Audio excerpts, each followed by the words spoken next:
Hi, in this video I'm going to show you a little bit more about our choice reading unit. As you can see here on my screen, I've got Classroom pulled up, and the next assignment that's going to be coming up today is called the Choice Reading and Writing Unit. So this is what you'll be doing throughout this first quarter. So it includes the reading and the writing portion. The reading portion is choice reading.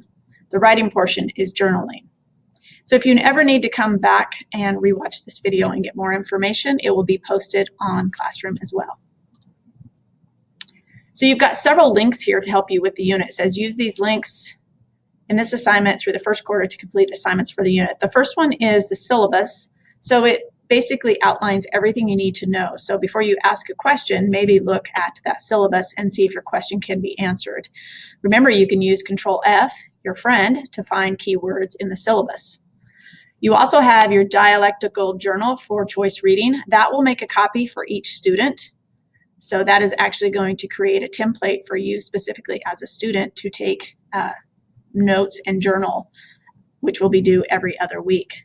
You also have a rubric for the individual conference. Each of you will conference me once this quarter, and it will be randomly. I will just on any given day pull a couple of students and do some conferences depending on the time we have in class. And then we have a weekly record for teacher. Once a week, I will just ask you to record what page you're on and in what book so that I can have documentation of approximately how much you're reading. I'm also going to give each of you a bookmark that you need to keep a hold of so that you can record your pages at least a couple times a week to keep track of what books you're on and what page so that we can see how much you're reading, because I want you to set some goals per week. I would ask that you read a minimum of 2 hours a week, and that does include class time. So you can count, if we have 20 minutes, that counts as part of your weekly goal towards that 2 hours. Otherwise, you can just get in the habit of reading at various times of the day, whether you're on the bus to an activity. I like to read right before I go to bed, just make that a habit instead of screen time. I will also give you some other tips for how to incorporate more reading by carrying a book with you and so forth. So let's just look a little bit closer at the choice reading syllabus, and I'll just go over a few things here quickly. The expectations, you're going to set a goal, and as I said, 2 hours per week. You're going to record your pages on a bookmark. You're also going to use Goodreads to set a goal for the entire year. You're going to mark books on there, the ones that you want to read. Hopefully you've already done that. Ones that you're currently reading. So when we go to the library and get a book, then you'll be able to mark it as you're currently reading it. If you abandon a book, that's okay. Just take it off or delete it off your Goodreads or put it back on your want to read. Maybe it's just not one you want to read right now. You know how you have different moods for different books. So maybe down the road it'll be something that you'll reconsider. I always give books 30 to 50 pages, and if I'm not into it, then I might abandon it. And sometimes I'll give them a second chance or maybe even a third chance. As I said, you're going to journal. I have more information on the second page about the journaling portion. So it says to see that page. You're supposed to have sticky notes. I want you to sticky note various things that you want to journal so that you can decide what you want for your entries. You'll have 4 entries every other week. So you might want to go ahead and get started and do 2 entries this week and 2 entries next week. I believe your first one is due next Wednesday, the 30th. As I said, you're going to conference with me, and the rubric is also right here so you can see how those points are tallied up. I believe it's a total of 50 points. So if you want to get all 50 points, you want to be in the 10 column here. You're also going to participate in discussions on Goodreads. That's why I had you join the Norris Reads. You might be doing some discussions with my juniors as well. I'll post a question out there and you will respond to that. Based upon how much you use Goodreads is what your Goodreads grade will be, and that's a total of 20 points for this quarter. You'll also do 1 book review on Goodreads for one of your books, and you will give a book talk to the class, a presentation, and I'll be giving more information about that at a later date. So you can see here your grading.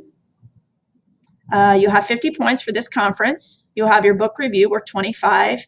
Your written and oral book talk is worth 25. Use of Goodreads, 20.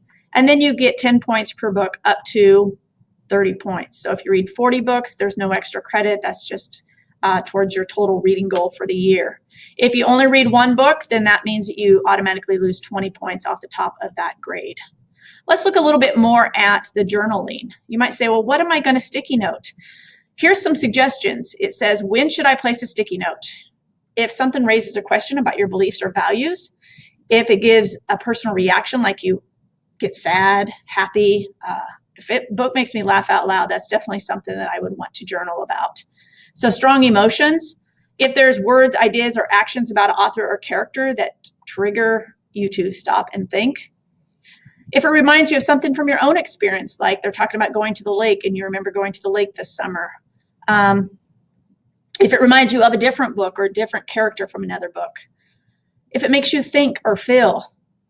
Anything that triggers your brain to think of something else, basically. If it makes you want to argue or speak to the character or the author, you're mad at them for changing something or having a twist in the story. If it connects to another theme, like it makes you think about the broader themes of life, whether that's something as bold as racism or religion or anything like that, you probably want to, if it triggers some sort of overall theme that you're thinking of, the author's trying to teach you a lesson.